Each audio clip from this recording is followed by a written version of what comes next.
I guess you're also in the chamber now. Yes, fully I could hear his represented voice. Okay. on the Singing. majority side, Okay. on the right-hand side of Speaker, where we belong. In fact, that day when the speaker gave the decision, I heard your voice shouting, "Coming events cast their shadows. We have taken parliament now. The presidency is next." Was that your voice? It sounded like mine. Sometimes when you are in the spirit, you may not recall exactly the words that you use, but when later I heard the voice, it sounded like mine. It sounded like yours. I won't be surprised if it's mine. But explain that to us. Yes. Explain that to us. When you say sound events, is it cast their shadows or? Well, I mean, the issue is that we are going for the 2024 general election. And from all indications, the NDC is winning this election. Almost every fair-minded researcher has made that conclusion. Many renowned institutions that are celebrated for churning out accurate polls have made the same prediction. Quite apart from that, if you are a Ghanaian who is in touch with the electorate of Ghana, interact regularly with the market women, the taxi drivers, the common man on the streets, you will come to no other conclusion than the one that these polls have come to, that the NDC is surely cruising to victory come 7th December 2024. But we are nonetheless complicit. We are not going to be complicit as a party, and especially those of us who are leading this campaign, the flag bearer and the parliamentary candidate. We are not going to be complacent at all. And you know we have come a long way from a deficit of about 106 in Parliament to 137, 137. And the struggle has never stopped. And so, for me, on the day Speaker Baldwin announced that 3 members of the MPP had to vacate their seat and 1 on the NDC side, I could come to no other conclusion than what you heard on the side of the NPP, and it will consume many of them like it has already started consuming them. And I am very certain that the NDC will win the 2024 general election, take over the presidency. His Excellency John Dramani Mahama will be sworn in as the new president of the Republic of Ghana on 7th January, and we will take over Parliament with a comfortable majority. And what you are seeing today is just a manifestation of our determination as a group of people who are determined and have our priorities set right to rescue this country and reset it, because that is what this country currently requires. Once the Speaker's declaration means you are the majority, your colleagues on the other side have also said that the Supreme Court says they remain the majority and that you have taken their seats. Why would you stand up from their seat and let them sit down? Well, we all taught separation of powers in school, weren't we? And we're taught that there are 3 arms of government. The legislature, that is Parliament, the Supreme Court, the judiciary, of which the Supreme Court is part of, and then the executive, which is made up of the president and his ministers. And we also taught that none has power over the other, and that it is structured in that way to ensure checks and balances on each other. So yes, we do not encroach on the judiciary, and we expect them to also extend the same courtesy to us as a legislature. I mean, I have said many times that the absurdity of what is going on is likened to a president who, after swearing in, maybe in his inaugural address, suggests to the nation that he intends to appoint 150 ministers. And based on that announcement, someone goes to court, the Supreme Court, to injunct the newly elected president from appointing 150 ministers. I dare say the Supreme Court will not grant such a request of any member of our public. Even though we all will agree that it will be absurd for a president to appoint 150 ministers. But it is the constitutional right of the president to appoint such number of ministers as he deems necessary for the efficient running of the country.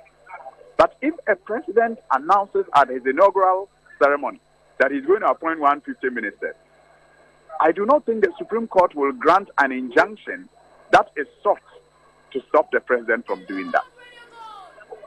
We can only, maybe after the president does that, begin to request for interpretation on what the Constitution contemplated when the framers, said that he could appoint any such number of ministers as required to run an efficient government. So if we in Parliament, led by the Speaker, has come to the determination that due to the conduct of 4 members of Parliament, they have infringed Article 97G and H of the Constitution. And the Speaker does what he is required by law to do, announcing the case as it is. What business has the judiciary got to stop us from doing our business? They can only interpret our actions. They cannot stop our actions. At least that's what we're all taught in school. They can interpret our actions to either be consistent with the Constitution or inconsistent with the Constitution. But they do not have any mandate to stop us from carrying out our duties. And so we are just doing what we believe is right by law. And I believe that they were also doing what they think is right by law. But the beauty of our structure of governance is that none of the arms of government is superior to the other. So if, we don't rule by consensus, nobody is going to rule with superiority over the other. Well, Aroma Fanyawakin just spoke. He says you are being lawless by choosing to sit on that side of Parliament. That by the decision, you should have moved back to the left where you were supposed to be. How do you respond to this? The judiciary does not speak for Parliament.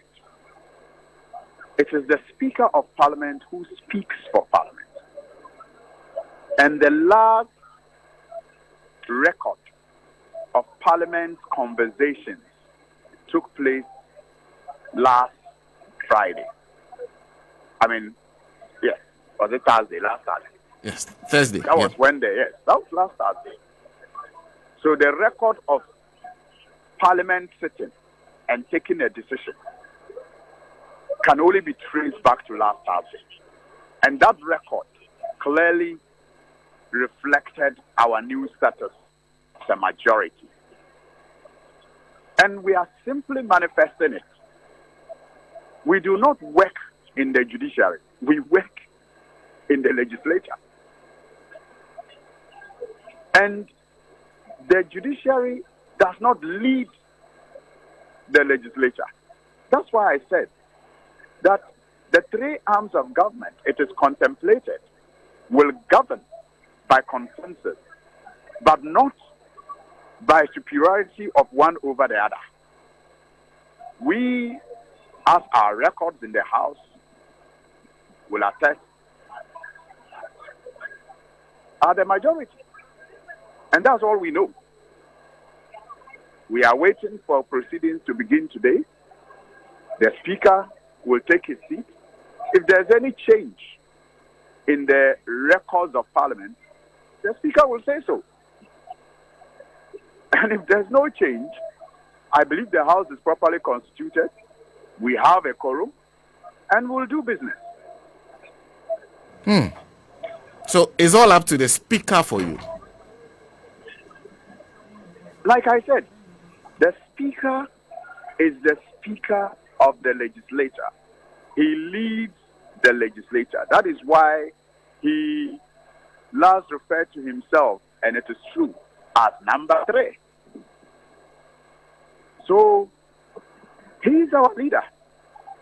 And so we anticipate that he will continue with proceedings in the House from where it ended on Thursday. We have no other expectation than a continuation of where the proceedings ended last Thursday. And that is according to the Constitution. That is according to law. So I do not know what they speak of when they say we are being lawless. If we do not reflect the records in the House by assuming our majority status, we will be abdicating. We will be shirking our responsibility. And we are responsible members of Parliament. And so we will not shirk our responsibility. We will not abdicate. We will rightfully assume our new status as was declared the last time Parliament sat. We expect no changes, but until further changes, we will continue to uphold our right and defend our new status as the majority. I don't know which adjective to use to describe it, but it seems you are concluding how you started when it comes to this particular term of Parliament. First day, there was a tussle over whose seats were, to the point that Honorable Slausu sat on the laps of your colleague, Honorable Kobna Minta Kando. And you're concluding exactly there that the majority seat that you are looking for ultimately is where you are sitting now. What do you make of the way this entire Parliament has played out? How it started and how you are ending? You know, God, in so many ways, preached sermon to us with our way of life. But it takes discernment. It takes a lot of circumcision to hear the words of God or to see the works of God in our life. Clearly, the 2020 general election was never, at least on parliamentary elections, never won by the New Patriotic Party. The NDC won that election. If I know nothing at all, I know that the NDC won the parliamentary election. You know, we conduct 2 elections every 4 years on the 7th of December. You do the parliamentary election and the presidential election. I'm saying that if I do not know anything at all, I am certain, and the evidence is there to show that the parliamentary elections was won by the NDC. You still have issues in Techima North. You know how it was snatched from the NDC. And many other seats. The machinations, the brutality that were used to snatch some seats from the NDC, if those seats were properly guarded and defended by those constituents, like the Zabzugu constituency, the NDC would have been announced the majority. But in some of these constituencies, they arm twisted the NDC members and leadership there and snatch those seats. But God's word remains true. You can fight it, you can stamp on it, you can trample, or you can do whatever. God's word stands true. He will manifest himself no matter what. And so they snatched it. They tried to get their sin north out, did everything in the book and outside the book to reduce our numbers. But they never succeeded. So, there are a number of things that have happened in this parliament that should serve as a useful lesson to people who want to cheat. Look, even when at a point they succeeded in getting a court injunction on their Sin North MP and stopped him from coming to parliament, do you remember how their member of parliament, Adwoa Safo, in a very weird manner disappeared? Do you remember how she just disappeared from the chamber and from Ghana? And so when they thought they were going to reduce our numbers using the courts by stopping the Sin North MP from coming, Jackie Quayson from coming to parliament, for some strange reason, Adwoa Safo was unable to also be on their side. And so the numbers came down again to 136, 136. 136, 136. When they finally got Adwoa back, one of them got paralyzed. You can't fight God. And so, what you are seeing now is just the manifestation of what God had determined in the 2020 general election, that the NDC will control the Parliament of Ghana. And that, I believe, that he allowed them to succeed with the presidential stealing also, so that the full extent of their destruction of the country could be felt by the people of Ghana, so that President Mahama will be washed clean.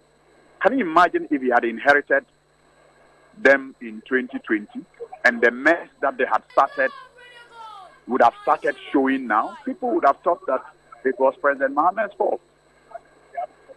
So, however you look at it, I believe that it is just God's own way of telling all of us that shortcuts are dangerous, that cheating will hardly serve you comfortably, and that you must stay true to his works and his word. Look, let them be aware, and especially His Excellency the President, that we on the NDC side have nothing to lose. We have everything to gain. After all, inshallah, we are winning the 2024 general election. That His Excellency the President Nana Akufo-Addo has his last State of the Nation address. If he wishes to go down in history as that one president who never got the opportunity to deliver his last sona, they should continue misbehaving. They should continue trying to show all of us that they are smarter than all of us, and that we are yo-yos, and that we just escorted them, and they own this country, and we are their servants. They should continue. He will go down in history as the president in the Fourth Republic who never had a parliament to address when it was time for him to deliver his State of the Nation address. Don't forget that they also have the 2024-2025 budget statement, which by Constitution is required to be presented before 2025. They are in government. It is their business to govern. It is our duty to help them govern. But if they do not want to govern and they want to play politics, That is what an opposition party is constituted to do. And they cannot be better at politicking instead of governing than us in our current position. If they want to politic and they want to do politics with the judiciary and all other revered state institutions, we are ready for the game. If they want to govern, like in the beginning, we will assist them to govern. If they want to govern, we'll assist them to govern. And there is evidence that throughout these 4 years, we have assisted them to govern. We have not, unnecessarily put stumbling blocks in their way, except when we find it very necessary to protect and defend the interests of the people of Ghana. Otherwise, many of the things that a government is supposed to do to govern, we have worked with them to pass bills. We have worked with them, to pass budget, some of it.